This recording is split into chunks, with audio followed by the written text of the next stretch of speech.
দেশবাসী, অসমবাসী আৰু ডিব্ৰুগড়বাসী ৰাইজক আপোনালোকৰ জৰিয়তে মই হোলীৰ শুভকামনা যাচিছোঁ। তাৰ লগে লগে আজি ডিব্ৰুগড়ৰ HS ৰোডত থকা ৰাণীচতী মন্দিৰৰ পৰা যি প্ৰভাত ফেৰী ওলাইছে আৰু যি পুষ্প হোলী বুলি কয়, ফুলেৰে হোলী খেলাৰ যি ব্যৱস্থা, এই ব্যৱস্থা গত দিনবিলাকত অতি সুন্দৰভাৱে কৰা হৈছিল।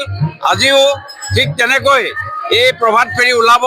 সমগ্ৰ ডিব্ৰুগড়ৰ বিভিন্ন প্ৰান্তত আজি আমাৰ প্ৰচেচন হ'ব আৰু তাত প্ৰায় 10 কুইণ্টেল ফুলেৰে আজি ৰাইজক পুষ্পবৃষ্টি কৰিব আৰু এই পুষ্পবৃষ্টিয়ে আমাৰ হোলীৰে আমি ভাতৃত্ববোধ বহন কৰি আগন্তুক দিনত ডিব্ৰুগড়ৰ ৰাইজ সকলোৱে আমি ভাতৃত্ববোধ বহন কৰিব পাৰোঁ আৰু অসমৰ ৰাইজ আৰু দেশবাসীক ৰাইজক একত্ৰিত কৰি আমি বিশ্ব দৰবাৰত প্ৰতিষ্ঠা কৰাৰ কাৰণে ভাৰতৰ প্ৰধানমন্ত্ৰী নৰেন্দ্ৰ মোদী ডাঙৰীয়া আৰু অসমৰ মাননীয় মুখ্যমন্ত্ৰী ডক্টৰ হিমন্ত বিশ্ব শৰ্মা ডাঙৰীয়াই যি প্ৰয়াস কৰিছে, আজি আমি ডিব্ৰুগড়ৰ পৰাই সকলোৱে মিলি সকলোৱে হোলীৰ কাৰণে সকলোকে আমি শুভেচ্ছা জনাইছোঁ, যাতে আমি অতি সুন্দৰভাৱে আজি আমাৰ এই পুষ্প বৃষ্টি, পুষ্প হোলী যি ব্যৱস্থা কৰা হৈছে ৰাণীচতী মন্দিৰৰ দ্বাৰা, মই তেখেতসকলকো বিশেষভাৱে শুভেচ্ছা জ্ঞাপন কৰিছোঁ।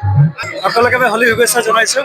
আজি ডিব্ৰুগড়ৰ ৰাণীচতী মন্দিৰৰ পৰা স্বয়ং বাবাৰ অনুগ্ৰহীসকলে যি ফুলৰ এটা হোলী প্ৰচেচন ওলাইছে, 8ম বছৰ ভৰি দিলে আৰু এনেকুৱা এটা অনুষ্ঠান ফুলৰ হোলী অসমত খুব কমে আছে। সকলোকে ধন্যবাদ জনাইছোঁ আৰু ভগৱানৰ ওচৰত প্ৰাৰ্থনা কৰিছোঁ এই ফুলৰ হোলী দি আমাৰ মাজত যি দুখ কষ্ট থাকে, ভাতৃত্ববোধ আহে, সকলোৱে ভালে থাকিব আৰু তেনেকৈ অনুৰোধ কৰি যাতে প্ৰত্যেক বছৰ তেনেকৈ এই হোলীটো অনুষ্ঠিত কৰে। ধন্যবাদ।